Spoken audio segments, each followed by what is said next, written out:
And we're live. All right. Yeah. Hello, everybody.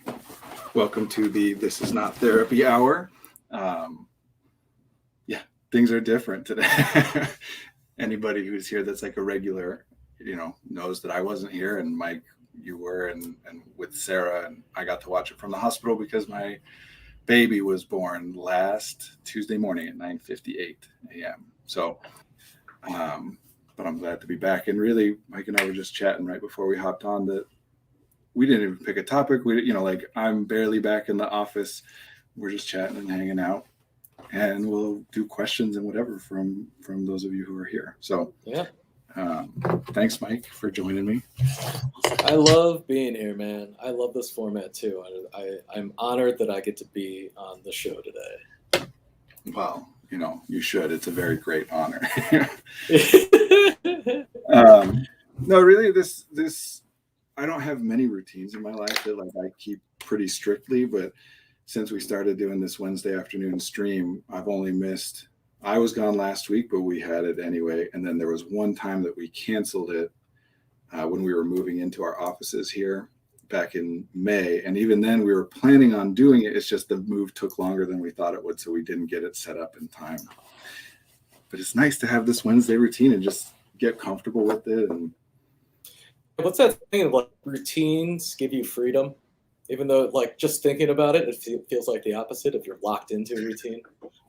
yeah, well, I mean, in our terms, executive function, whatever, it's routine frees up resources. Anything that's a routine is something that you don't need to pay much attention to anymore. And obviously, sometimes that's a problem when you got a routine going that's like, the context has changed, but you're still doing the same old routine, even though it's no longer such a great fit. Right. But the more you get put into a routine, it frees you up to be like, okay, now I can think about other stuff. But trying to build routines can be a pain in the, that's a cost intensive thing. Yeah. Yesterday we on campus here during lunch we were running a little diversity, equity, inclusion workshop, and one of the presenters were setting it up, and I thought about you, and I thought back to one of our shows last season, not on this therapy hour, but it was all about the importance of communication, and it was about that on the surface, we can never see intent. All we can see is behaviors, and that's when the crucial communication piece comes in. Yeah, I'm glad it always feels so good to know that like something was remembered. And how did that come up? Like, was that something that they were saying something similar, or that you brought up and you guys were utilizing? Well, that's what they were. That's that you cannot see intent and you can only see behaviors came up in the conversations when it came to discussions for some folks, depending on wherever they're at, and it can be a difficult conversation, right? And when we are creating these spaces where people can have courageous conversations, it's really important to be able to set that up, and that the communication piece is key. That all you see is the way that people act, or what they're saying at that moment, but you don't really get that intent unless you ask or they're communicating it explicitly.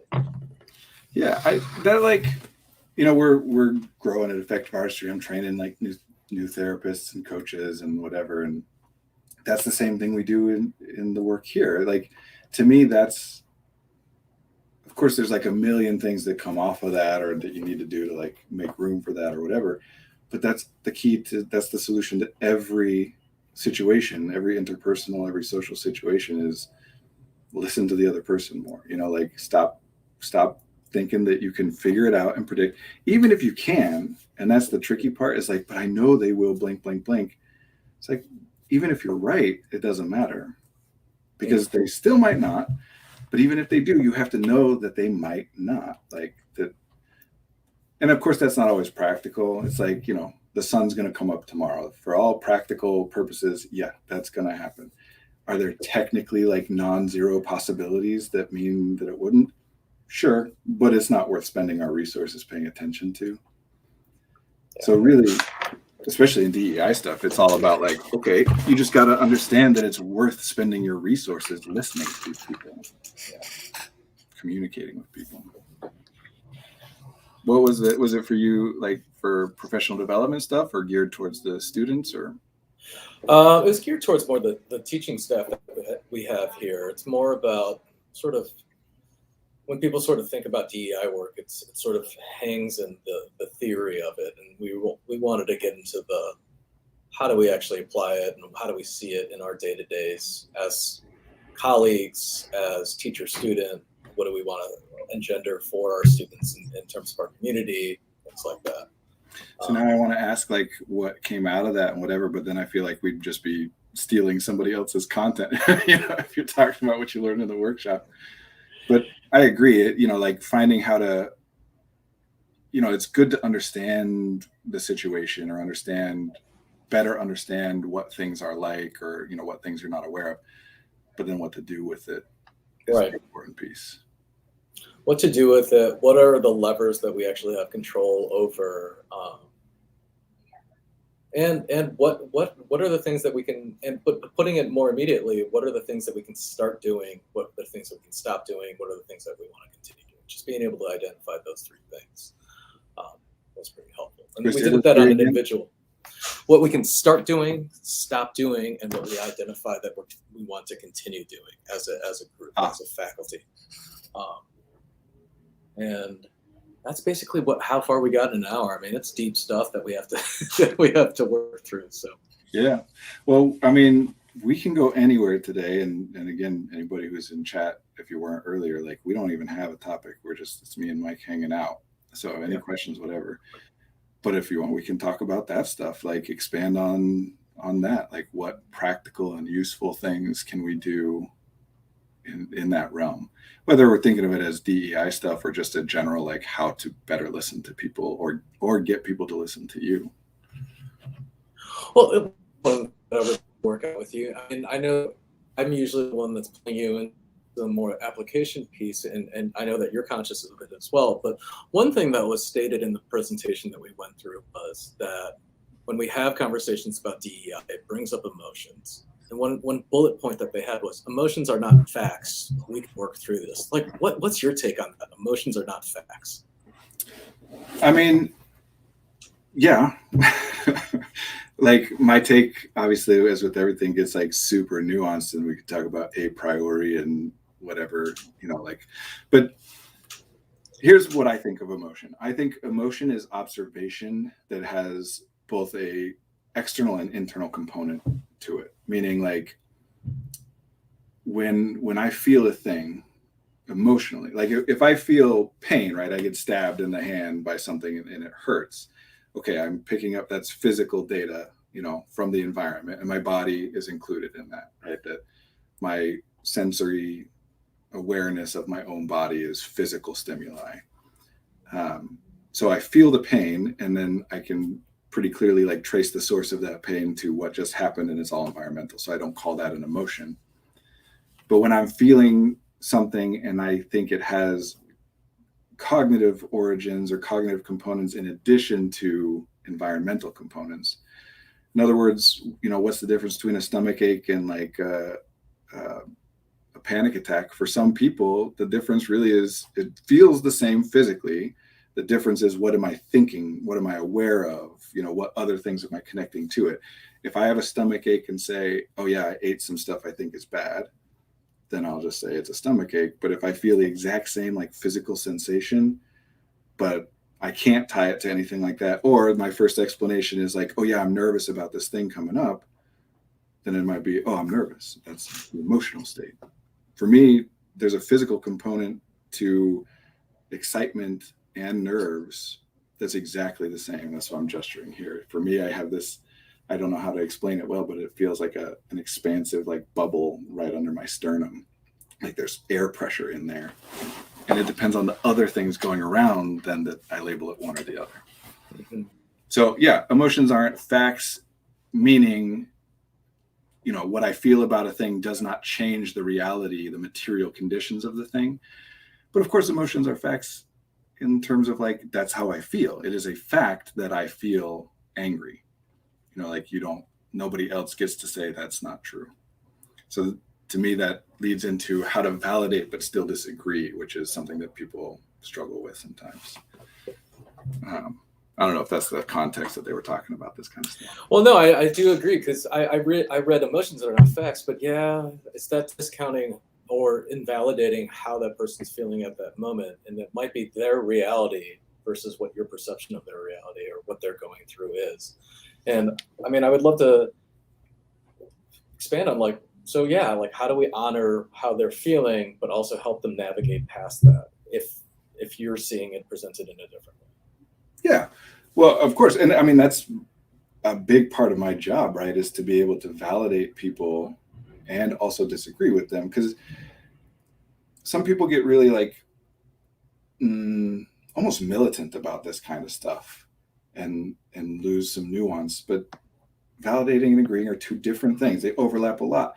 But if my friend is saying to me like, I feel like I'm the worst person in the world, I'm a total failure, I don't want to say, oh, don't be ridiculous, you're not a failure. That's invalidating. I also don't want to say, yeah, you're right, you are the worst person in the world, which would be validating and agreeing. So here's the difference for me. Validating is this. I've talked about it in terms of presumed competence, meaning there's a reason you feel the way that you feel. Your response makes sense. Even if it doesn't make sense to me, that just means that I'm seeing different things than you. You're seeing some things I'm not. I'm using seeing here, obviously not as a visual, but like, aware of, that you're aware of things that I'm not. I'm aware of things that you're not. So we're going to draw different conclusions, but I can have a different conclusion with you while still saying your conclusion makes sense. If I knew everything that you knew and didn't know the things that I know that might be relevant to it, I would feel the same. Like my shorthand way of saying this is everything anyone ever does makes sense. If it doesn't make sense to you, it's not because the thing is nonsensical. It's because you're making assumptions that are incorrect in this scenario. Usually assumptions about what that other person knows or doesn't know, what they're noticing or not noticing. So we validate. If my friend says, I feel like I'm such a failure, then I say, that sucks. I'm sorry. Like, I've been there feeling like a failure. And I'm not saying that my experience is the same as yours, but it still sucks. And I don't know what's going on. What is it that's happening that's making it so that you feel like you're a failure right now?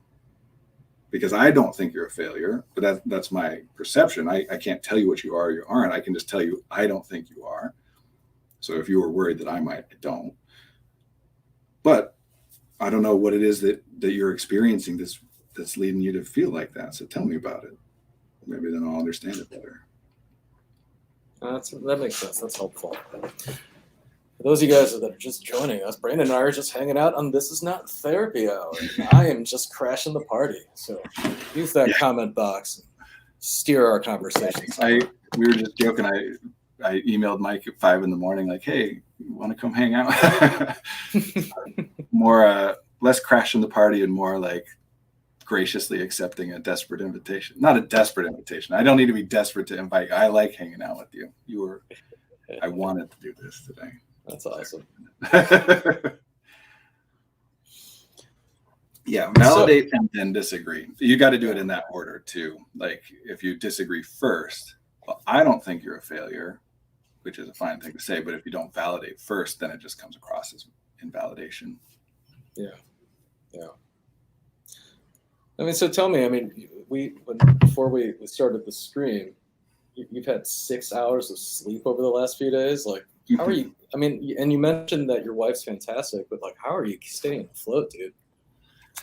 I don't know, man. Like there's definitely something evolutionary about like how parents respond when there's a newborn. I think, like generally speaking, obviously different people are different, but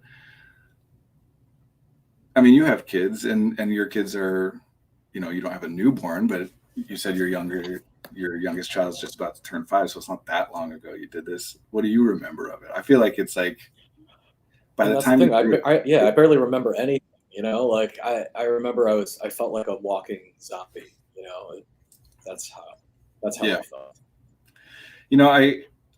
I've described it, especially after our first kid, I would say it like this. I'd say like, it's like I'm at 80% capacity all the time, as opposed to like when I don't, like when I'm tired or whatever for other reasons than we have a newborn child that's crying and needs to be fed in the middle of the night or whatever, it's more of a swing. It's like if I'm rested, I'm at 100 and then I get tired, because I expend all that and whatever. Where this is more like it's like I'm not fully 100%, but I'm enough to do what I need to do and get by. And, it's hard to explain. Of course, then there's the crashes, right? Mhm. Like 5 o'clock, all of a sudden I'm face down on the floor wanting to nap more than anything. And then 7 o'clock, I'm awake again. Yeah. I mean, that breaking up that rhythm of your normal pattern of sleep, that's got to be just in itself disruptive and just draining. And Yeah, absolutely. Although my sleep pattern is not a pretty like routine one. I already have I don't know if you've ever experienced this, but to me, there's definitely there's a phase that people can get into or just kind of live in where like nighttime is not different than daytime, like fundamentally. You still need to sleep and rest because you need to sleep and rest, but I don't know. It's hard to describe, but like I'll be awake at 2 a.m. and want to be like working on something, and then 5 p.m. is when my body's like, no, go to sleep now. So it's less disruptive because that was already kind of my pattern. that's so interesting. I mean, the only thing that I can think of to relate is probably the people that are up in sort of in Alaska, where it's like 24 hours of sunlight and 24 hours of darkness, and how folks like that kind of navigate. Yeah, I like that. I didn't even think about that, but that's such a good example. I've been listening to our season 1 podcasts, like as kind of like an athlete watching the game tape kind of stuff, like going back and what's working and what's not. And I was listening earlier today to the one we did about sleep. Mm-hmm. So it's funny that this is all coming up. But that's a great example of like any rule anybody says, there's always exceptions to it. Rules are convenient but limited. So I'm gonna have to keep that one in mind of like, okay, what about people who go 6 months without any sun? Like you can't just say we're supposed to be up when the sun's up and asleep when the sun's down, because that's a very that really only applies to people who have a relatively regular like sun up, sundown. Mm-hmm. And even here in Chicago, we don't even have that. Like in the winter, sun goes down at 4:45. Well, yeah, I'm thinking about that. I mean, coming 4 weeks or so, daylight savings time goes away, and that's a huge shift for everybody. And I know that affects me and my sleeps. I know it affects my staff and my teachers. Just people just have a hard time keeping it together with that 1 hour of change. Yeah, it's funny because I'm remembering that when we brainstormed like topics for this second season, we talked about seasonal affective disorder as a potential topic, and then we just didn't have someone as a guest to bring on for it. So here it is coming up when we like don't have a guest. Yeah, I mean, obviously there's all kinds of stuff about vitamin D and how sunlight breaks down. Well, something I'm very aware of right now, that sunlight breaks down bilirubin in a newborn, like so that they can pass it and whatever and not be jaundiced. Like, yeah, there's physical components to this stuff. And kind of the point of like, maybe this is a kind of crazy thing to say, but to me, the point of cognition, the point of consciousness, like why humans are the way that we are, is for adaptability. That we have the ability to modify whatever default things we have in order to adapt to new context. And so when we all of a sudden, which daylight savings time, what the stupid, I don't know if you know this is like a little aside, but to me it's one of those things. It's like an example of certain processes. In Illinois, they passed a state law to permanently opt in to daylight savings. So like in Arizona, they've opted out, right? They don't do daylight savings, but you can't permanently opt in. Federal law allows states to opt out and always have the earlier sundown time, but not the option to permanently opt in and always have the later sundown. So Illinois passed the law, and there are other states that have done this, but it can't go in effect unless and until the federal government passes a law to allow it to take effect. Right? Wow. Makes no sense. I mean, yeah.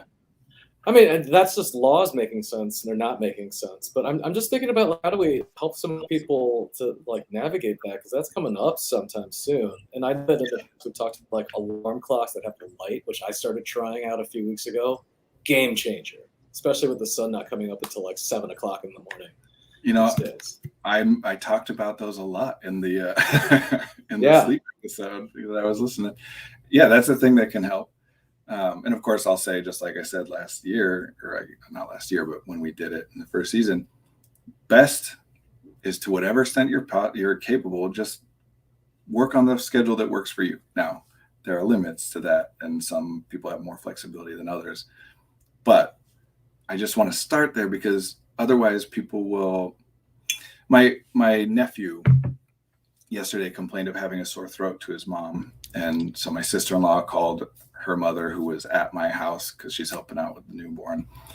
And so I was present for this conversation, and she said, okay, give him some orange juice. And my sister-in-law said, I don't have orange juice. And so my mother-in-law said, okay, well, maybe we have some here that I can bring over to you from Brandon's house, or you know what, I might have some at home, I can go get you, whatever. When someone having a sore throat does not necessitate that they must have orange juice, right? That's a nice suggestion. And so there's nothing wrong with making that suggestion. But then when the context shifts and you get new information of like, oh, that's not a good solution, you either can zoom back out and be like, okay, never mind, let's come up with something else. Or you can plow forward on like, okay, how do we modify whatever needs to be modified to make sure that that solution happens? And I'm saying this because sleep and schedule and stuff is very much this, that I do this at X time, I do this at X time, or Y time, whatever. And then when daylight savings comes, people's first reaction is going to tend to be, I still do those things at the same clock time. So what other things do I need to shift to make that work? But to whatever extent you can, shift to follow the like natural rhythms of your body and brain first, and then deal with clock time second, if that makes sense. Yeah, I mean, as you were talking, I mean, humans have evolved for millions and millions of years, and only recently have we been able to like start crossing into different parts of the planet where the time's completely different, right? Like, think about people that are constantly jet lagged, people that are part of their job and their occupation is just to be moving around. And I'm like wondering, like, some people probably just aren't cut out for that, like just that schedule interruption or that sleep disruption. And then other times there are people that are able to adapt pretty quickly. And I guess it's just people are different, like you talked about, like this curve that and where we fall on it. And that's just a random thought that passed in my brain. No, I like that. And you know, it applies to all kinds of things. There's a term we use called emotional lability, lability, not emotional ability, emotional labile. You know, you're emotionally labile, meaning that your emotions can shift quickly and strongly, right? And the term is mostly used in like a deficit sense, like someone who is emotionally labile, that's a bad thing. You know, you can't predict their emotions. They're going to be real high one moment, real low the next moment. Well, if we're talking about people like this, as some people are more sleep pattern labile, I don't know if that applies. I don't actually know what labile means. I only know it in that context. I'm assuming it's something like, you know, having more of an ability to shift easier or something like that. As opposed to this kind of binary, or, you know, like some people are more routine in their sleep and some people shift it up more and whatever. I think of it more as like not stable. Okay, thank you, Kid Squatch. Yeah, labile. I might not even be pronouncing it right. I've only seen it in writing. I've never like talked about it out loud. So if we think of it as there's a center line that, or maybe I'll put it this way, because I'm going to talk about waves for this metaphor, that there's a center line, and that theoretically most people fall, you know, that center line is going to be relatively center in their functioning. But the lability, I need to either know better word for this. But if we think of it in terms of, you know, like a wave, if we think of it as intensity, meaning you can get further from the center line, even though you'll still come back to it, but then you might go further from it in the other direction and come back to it. or maybe this would be better in a 3D kind of thing. You can go different directions. So that it's not this like fundamental difference of some people need routine and some people don't. It's more just in that sense, you can kind of think of it as adaptability. How able are you? I lived in Singapore for a little while when I was young. I went to a boarding school out there, which is a fun story. But and at that time, when I was getting ready for those like 14-hour trans-Pacific flights, I would just not sleep for 2 or 3 days beforehand, and then get on the plane, fall asleep before takeoff, and wake up when we landed on the runway. I did it 3 or 4 times. I don't think I could do that anymore by any means. But in that context, all of a sudden it's like, oh, okay. You know, in other contexts, it's something that's a diagnostic criteria for bipolar, you know, mania, whatever. Like sometimes you don't sleep very much for 5 days, and then you sleep way too much, you know, too much being relative here. It's all deficit based. So being flexible and adaptable isn't a good thing or a bad thing. It just depends on the context. I'm doing it right now. Yeah, I am. That's kind of what I was saying earlier is my sleep pattern's always been more adaptable. That doesn't mean it's in my control that I can like, you know, consciously say, now I'm going to sleep less for the next week. And now I'm going to sleep more. That honestly is very much outside of my control, but it theoretically may be responding to environmental, to context, and that my body is trying to adapt sleep patterns in ways that like make sense. Might be wrong, but you know, it's one way to look at it, I guess. Anyway, we were talking about practical suggestions for people getting ready for daylight savings. Yeah, the sunrise alarm clock is a great one. Do you have one of the ones where it's you set the like I must wake up by X time? Yeah, it's really nice. It says, yeah, I must wake up by 5 o'clock. So it starts turning on like 4:45, and then it just gradually gets brighter and brighter and brighter. Which has been wonderful. It's less jarring for me personally than hearing a thing in the morning. Yeah, well, and I think there's an element of that that's, this is just my theories. I think there's an element of that is based on like the sensory data, meaning that you might just respond better to visual data than auditory. But there's also part of it is regardless of which sense you're using.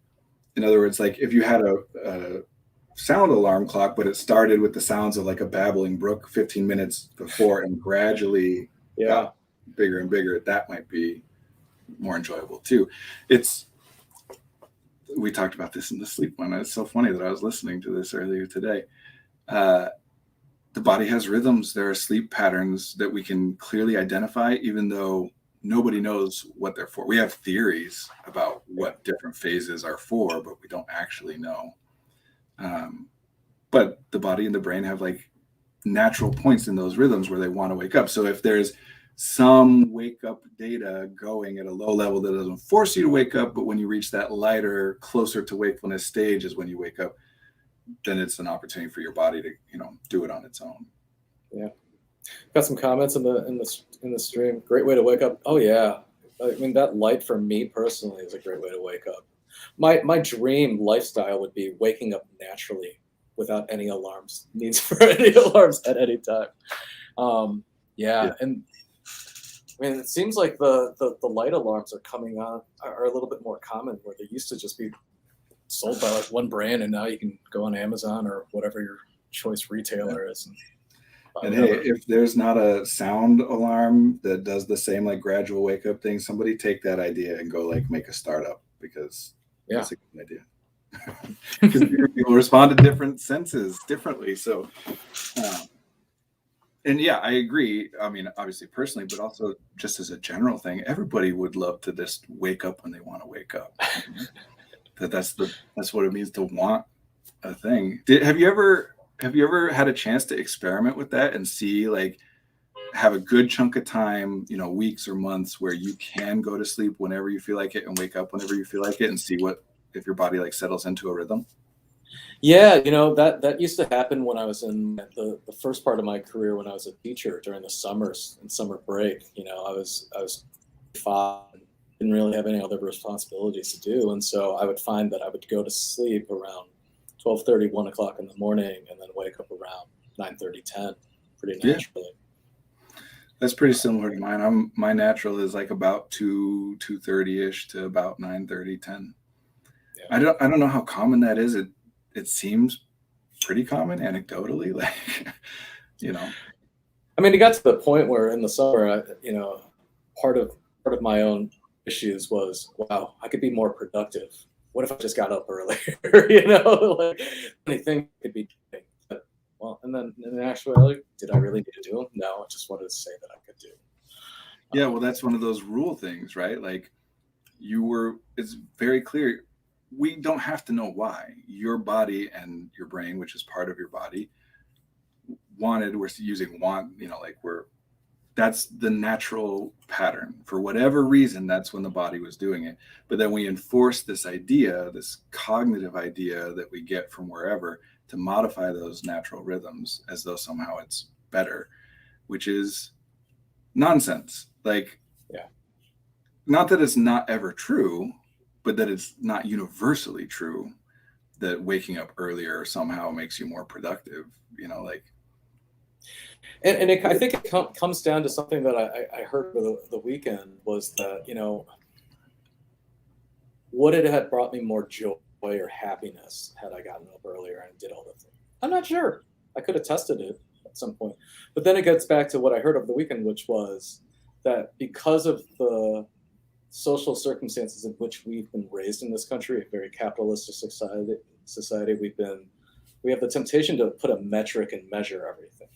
Yeah. And it gets back to what I thought about with you're saying. Is what's really important is just figuring out how happy we are. And then we try to put a metric on our happiness, right? And we try to put it on a Likert scale, or we take surveys or whatever, and it's imperfect. And I'm just thinking maybe it's just, I was thinking about you and your impact on my life. And I was just thinking, maybe I just need to reflect more on the moments that bring me happiness rather than actually trying to assign it and then being able to tuck that memory away somewhere, Yeah, I like that. I mean, that's the thing, when we do scales and things like that, I always try to make it clear, like, you pick your scale, you invent your scale, because the point is to enable you to observe it.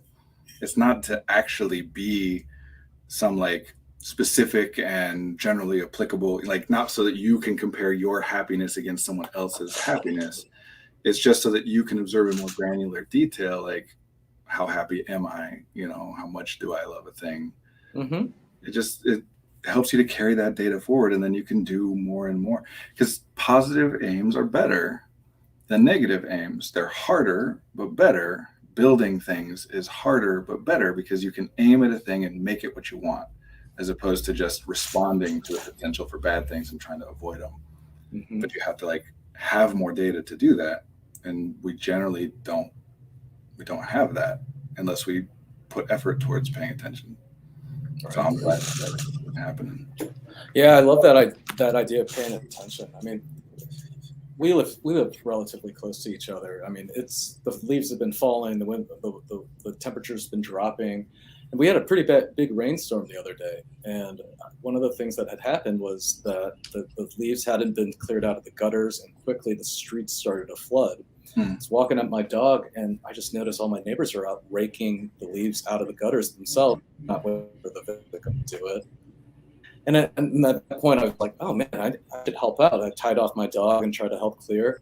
And at that point, I was just like, man, now that I'm paying attention a little bit more, I'm starting to feel a sense of community. And this is leading me to more happiness. And it's not like I had this bar that was filling up over my head. If I was in a video game, it might. But I love that idea that I could just tuck that away and just be like, okay, this is a moment of contentment for me. Yeah. And then you use that data. I mean, maybe you do, maybe you don't. In this case, you already have, because you shared the story, if nothing else. But it impacts you. If you feel differently, then you behave differently. You might engage with your neighbors in a different way, or feel differently about yard care as opposed to an obligation that it's your contribution to the neighborhood or whatever. Mm-hmm. But that's why we're so focused on, again, the brain wants to make things simple. So it wants to not know about anything at all unless it has to. And then once it has to, it wants to be able to think of it as like a simple static thing. unless that's a problem. And if it's a problem, then it'll think of it as binary. There's two options and so on and so forth. And that's not a bad thing. It's necessary. We all do that. You know, if I paid a lot more attention to cricket, I would have to pay less attention to something else. I'm not saying get into the nuance of everything. But yeah, people have a tendency to get into this binary of the self versus the environment, that some people will be like, everything's under your control. Choose how you feel. You know, no one can make you sad or angry. You choose how you respond. If you're in a bad place, it's because you've made bad choices, which is obviously all kinds of nonsense. And the response to that on the other side for many people is like, no, your environment dictates your choices. But sometimes people go too far in that direction too, where it's like you don't have any impact or influence on what's happening. It's purely up to the circumstances. And that's, I mean, philosophically, there are conversations that can be had about free will and things like that. But for our practical purposes, obviously, we all have the experience of sometimes we have more impact, more control, and sometimes less. So you mentioned control earlier, and I think that's a helpful way to reframe. It's not that some things are in your control and some things are out of your control.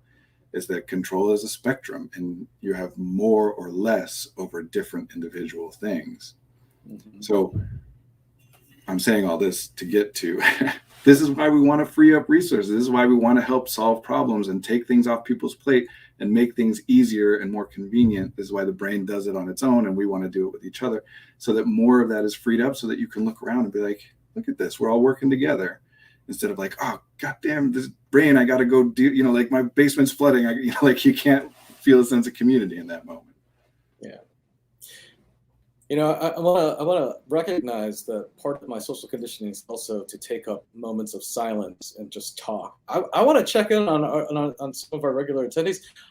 I'm wondering, last week we talked a little bit about getting to yoga on time. I want to know, did anything change? Did you get to class on time? Was any of that helpful last week with Sarah and I? Thinking about it? I'm curious about this too. Yeah. And I'm with you on the, like, we talk a lot about silence and tension in therapy, but in context, I'm giving, because there's a delay, so I'm giving that person in chat, you got interrupted. I got interrupted? Oh, we were wondering if you made it to the yoga class on time. Oh, yeah, Mike is asking, follow-up from last week, was any of that helpful or not helpful? How did the yoga class and getting there on time change? Oh yeah. Congratulations. Yeah, look at that. I mean, I think that's the, like, I think educators have a special window into this, and therapists, I think good therapists are, you know, should be educators in this way. You were early today, good for you. Again, because there's a delay and it takes you time to talk or to type. I'm going to keep talking while you're doing things, but I would love to know what specific things, either suggestions that came from the stream or not, if it just prompted you to think of or do different things or whatever. I would love to know more.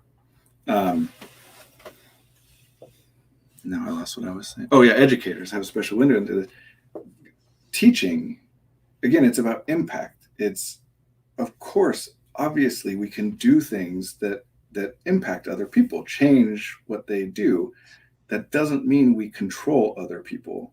And again, a lot of times people go to one or the other end in that binary. And that's what I was saying about educators. I feel like I have a special window into, no, you have some influence and there are limits to that influence. It's not that you have no power and no control. You have some, but not total. And so, especially for parents, a lot of new parents who don't have experience working with kids or impacting people in this way, especially in our culture, come to it with one of those, like, more towards the binary ideas of either I'm supposed to be in total control of my child, and if that's what being a good parent is, or my child's a total free spirit and allowed to do whatever that is that they want to do, and I don't do anything, and that's the way to parent. And of course, nobody really does that because that's not possible. But some people philosophically, like, think, you know, that's what they're aiming for, you know. Mm-hmm. There's nuance. Any person who is aware of me in any way, I impact that person's experience. People I pass by on the street, I impact their experience. Probably a pretty minor impact that disappears. But the more you interact with somebody, the bigger impact you have. You can't get into, this is such a problem in therapy too, and I'm sure you see it in education. You can't get into trying to predict the impact that you have. That if I do this, then they will do that. Because now you're getting into control, which is always limited. You can't actually control somebody else. We have correlations, but That's true. I mean, I remember as a new teacher, I was always trying to take down data of, if I do this activity and then I assign this assessment, what can I adjust according to my instruction next time so that I have a greater impact on the kids learning this skill or content mastery or the skill mastery in this certain thing. And it changes. I mean, it changes drastically on what the kids are bringing into the room. It changes on mood, changes on what's going on in the world. It changes on, I don't know, where they're sitting. There's so many different dynamics. Yeah. Yeah. And that, like, I always joke about how weird I am. And of course it's a joke, but it's also really true. I feel very weird. If I had a superpower, if I could have like some magical superhuman ability, this is what I would want. I would want to be able to look at any given thing and have a complete and total list of every variable that impacts that thing, ranked in order of which has the largest impact. And anything I looked at would be millions of pages long, but like before you get to the end of the first or the second page, it would all be a billion zeros. Yeah, I'm hearing you that you want to be the Watcher from Marvel. Yeah, I would love to be the Watcher. Actually, that sounds very lonely. I wouldn't actually. So, Kids Watch, when we were checking in on yoga and being on time for class, you're saying I put my deadline earlier in time based on the real time needed to get ready, including looking for my keys and other things that can happen without planning. Nice, good for you. Yeah, and that's the thing about this kind of work, education, therapy, what we're doing here, whatever. So many problems that to an individual are intractable, like that dominate your life, are really very simple to resolve if you had different data than you have. But there's no way to get that data except from somebody else. So it's not a matter of, because this is where we get in trouble. Remind me, I want to talk about Goodhart's law today if we haven't talked about that before. But this is where we get in trouble in our culture around what we conceive of as intelligence, which is just an awfully harmful notion that we have, because it leads to things like, I can't ask for help. If somebody else has information that might be helpful to me, it means they're better than me, they're smarter than me. So I can ask for help, but only to someone that I think is smarter, only to someone that I am, comfortable with them thinking of me as dumber than they are, whatever. All that is ridiculous. We have different information. There are things that, to me, I would not be able to figure out how to solve it, that Kitch Squatch, you could say like, oh, that's real simple, just try this, because you have different knowledge than I have. So the sunrise alarm clock is one of those things, right? Like, what a massive shift it makes just from somebody saying a very simple, like, try this. And it might not work, but it might. Intelligence. Have we talked about Goodhart's law? Do you know what that is, Mike? No, tell me more. It's the idea, maybe it's not a law, but it's this. As soon as you select something as a measure, it ceases to become a good measure. Meaning, in education, for example, if what we're saying is what we really want is to educate children, but that's a vaguely defined, who knows what that means. So we have to have data. We have to have some way to measure, what's working and what's not. No matter what you choose, you're choosing it theoretically because it is intrinsically related to the outcome you're looking for, right? That, okay, we want to educate them. Well, a sign that someone might be educated is that they are able to write an essay about this thing. So there is an intrinsic connection. But as soon as we select that as the measure, that if a person can write an essay in such and such a way, well, people now optimize for the measure, meaning that it becomes disconnected from whatever it was originally connected to. And this is a lot about like where intelligence, the problem comes, is ask anybody to define intelligence, and I'm talking experts, I'm talking like researchers, people who dedicate their entire lives to the idea of intelligence, ask them to define it. Every single one of them will give you a different definition, because it's a construct. It's not an intrinsic thing. It's not an observable thing. It's an idea we have that we have found utility in, of a hypothetical thing that seems to, be predictable. But it's really, really not. And I mean, I'm going to step on a lot of people's toes if I say too much about certain things. But intelligence is a ridiculous idea. The idea that there is some internal trait, something about you, Mike, something about me, internal to us, that follows us unchanged, context to context, regardless of where we are, what we're trying to do, that somehow just theoretically makes it so that we're more likely to be successful at anything we try. Like, what would that be? And if there was something like that, why would we have variation in that in a human species? Why would evolution not have selected over time that the people who are successful at all things all the time, like anytime there's selection pressure, everybody else would go away? And that's where intelligence as a trait, as an inheritable trait, comes from. Most people don't think about this. Eugenicists, the late 19th century, specifically late 19th century America, when people were trying to come up with moral justifications for racism, basically. Oh, no, there's reasons. There's actual intrinsic reasons that some of us have nice things and others have not so nice things. But there's no there. I love this comment. So intelligence is not measurable then? I think it gets back to your earlier. Yeah, it's really not. Whatever it is that you measure is what you're measuring. And of course, we can define the word intelligence to mean whatever, right? Like, most people associate it most closely with IQ if you're talking about measurement. But what does IQ measure? It measures how well you do on an IQ test in the IQ testing environment. That's the only thing that it measures. Right. What about What about that idea of EQ then? The whole Daniel Goleman thing. So, like, I'm always trying to make the point that the simplest thing that works is the best. And obviously, being very succinct is not my particular strength. I'm more about getting into the nuance, and we don't really know anything and blah, blah, blah, which, can be pretty annoying to people sometimes. I think it's a useful concept. Let me put it this way. Personality, anything that we can qualify as personality, meaning a trait intrinsic to a person, independent of context, follows them context to context, that's not real. None of it is. IQ, EQ, introvert, extrovert, whatever, none of it is real. You can call someone an introvert, and there's utility in that concept. So I'm glad these concepts exist. I'm not saying they're terrible and wrong. I'm saying that when you reach the limits of the utility of it, it's important that we all can acknowledge that there are limits.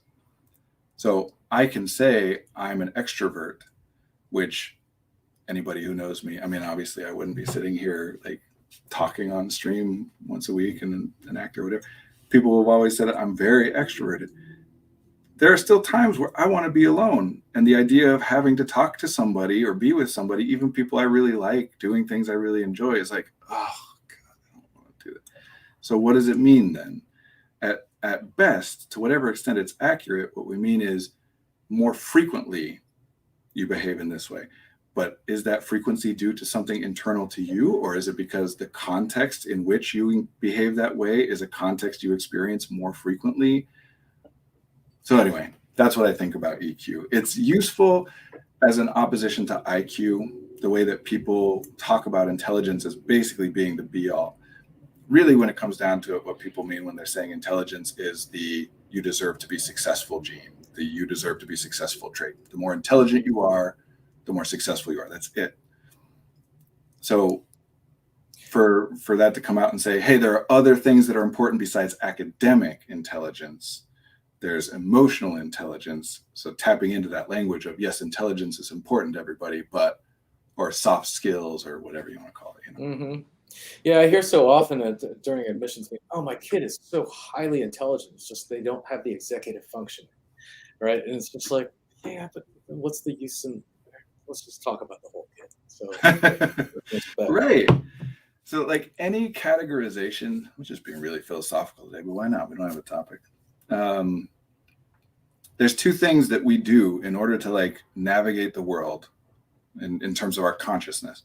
There's two things that we do that just aren't real, but are useful.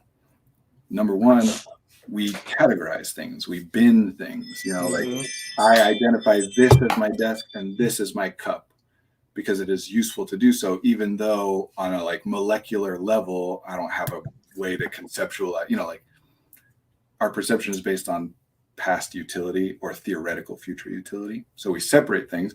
And then the other thing we do is we reconnect things, which is just hilarious to me. Basically, we like take things apart and put them back together in new ways. That's all consciousness is. And there's a way of talking about intelligence that is about this, right? That it's our ability to use logic and reason and abstraction to take things that are infinitely complex, arbitrarily simplify them in ways that are useful, disconnect and reconnect them to other things in ways that are useful. But that's not about the reality of things. I forget why I started talking about this. It was something about categorization. Oh, executive functioning skills. Yeah. That's why. Yeah. Like, what do you like? People say all the time, I can do the work. I can do it. I know I can do it. Or they can do the work. They just don't.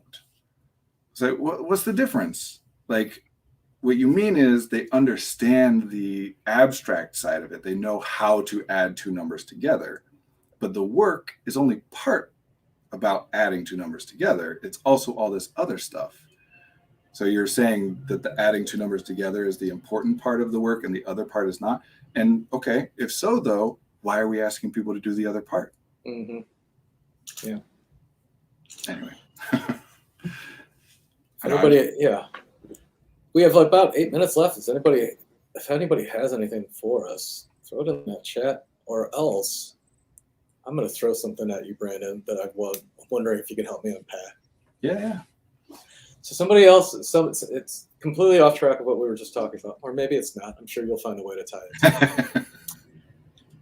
We were talking about relationships yesterday, and I was with a group of moms who had a coffee chat, and we were just sitting down. And one of the things we talked about was our spouses. And somebody said that they heard that the most important thing to a successful marriage is focusing on the relationship itself, that you're in love with the relationship rather than just that person, because the person changes over time. I like that. Again, I mean, that's like a simple thing to say, not meaning that like simple as in denigrating it, meaning that it's a statement that can be unpacked in many, many different ways. Yeah. Some of those ways of unpacking it are going to be really useful, and some are probably harmful in different contexts and whatever. But I like the statement. I like anything that like catches people, like that sticks with you. That's why I brought it to you. I mean, I want to process this a little bit. I mean, I agree that I am not the same person that my wife met 10 years ago. Yeah. The funny thing is, you're not the same person you were 10 seconds ago, right? Like, we can arbitrarily put a line in the sand of what level of change is a big enough change to count as a change, but you're slightly hungrier than you were 2 seconds ago, like in a non-noticeable way, It goes back to your whole saying of like, how big is a pile, right? Like, yeah. So yes, you're different. And people will talk about like, marriage isn't an accomplishment. It's a process. It's a commitment. You work at a marriage, whatever. All those things are true. And they're hinting at the same kind of thing. I think, at least the useful ways of interpreting it to me is that you don't get to be done.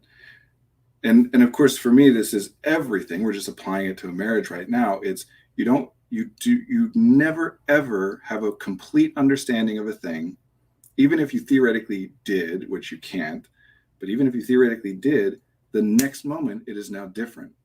So where people get in trouble is we do that thing, the brain thing, convenient, right? Like, I understand this, I no longer need to pay attention to it. And that's fine. We do that. We must do that. That's not a choice that we have.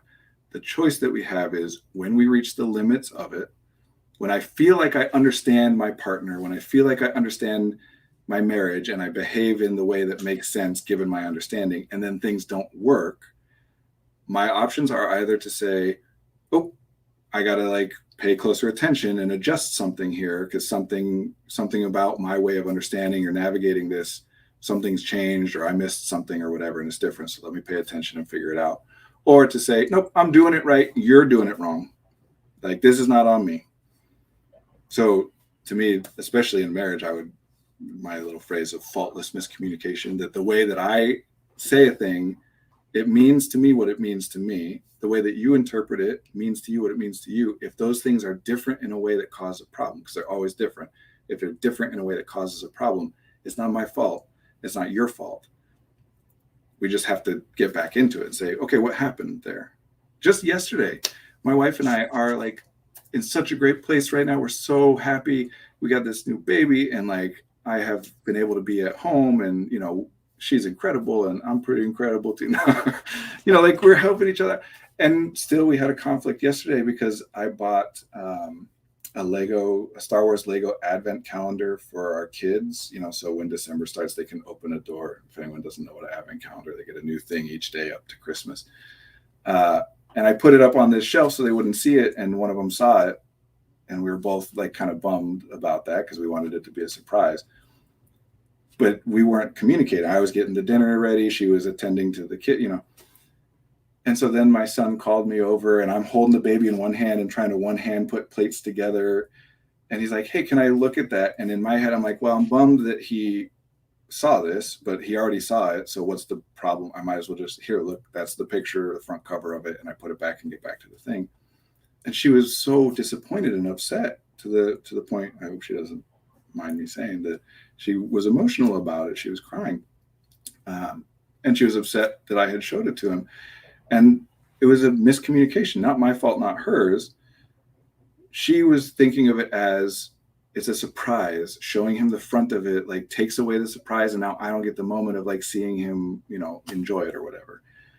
I was thinking of it as, yeah, I also like that, and I wouldn't give away a surprise without you, but the surprise was already ruined, so what does it matter to show him the picture, right? And so it's not until later when we're not frantically dealing with a million other things that we can sit down and just literally have that conversation. It takes 10 seconds to resolve of like, oh, okay. Yeah, I didn't think of it as showing him without you. I wouldn't have done it that way.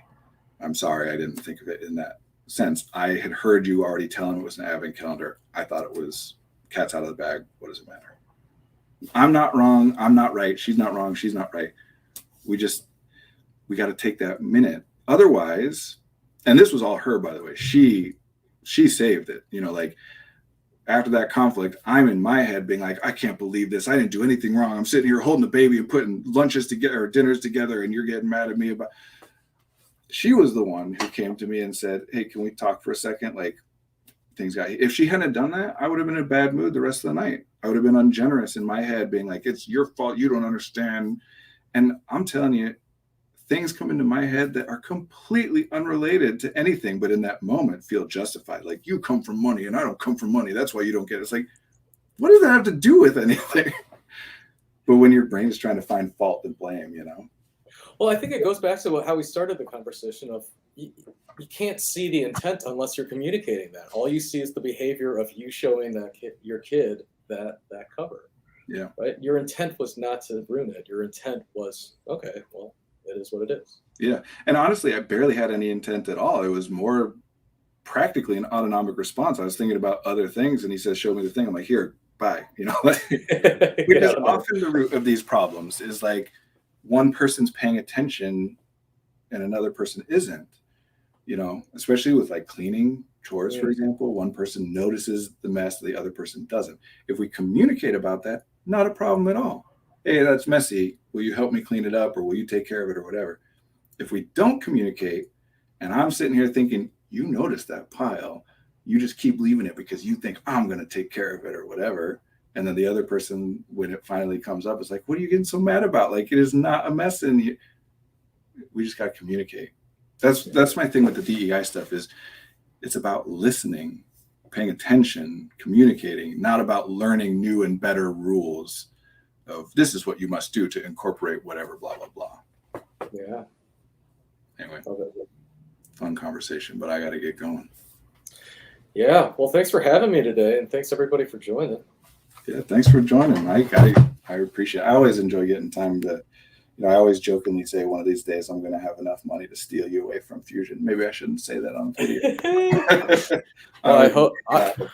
Well, I wish you enough success to have me. Yeah. Hey, for everybody that's here, I'm gonna preview next week. Next week we're having a music therapist on. Alyssa Stone's gonna be coming on. We're gonna go back to the Affective Artistry podcast. But yeah, this was a lot of fun. Come back next week and we'll talk all about music and sounds and how we use it to help people. Yeah, that one will be fun. Alyssa's cool. It's gonna be a good conversation. Thanks, Mike. Thanks, everybody. I'm heading out. All right. Thanks, Brandon.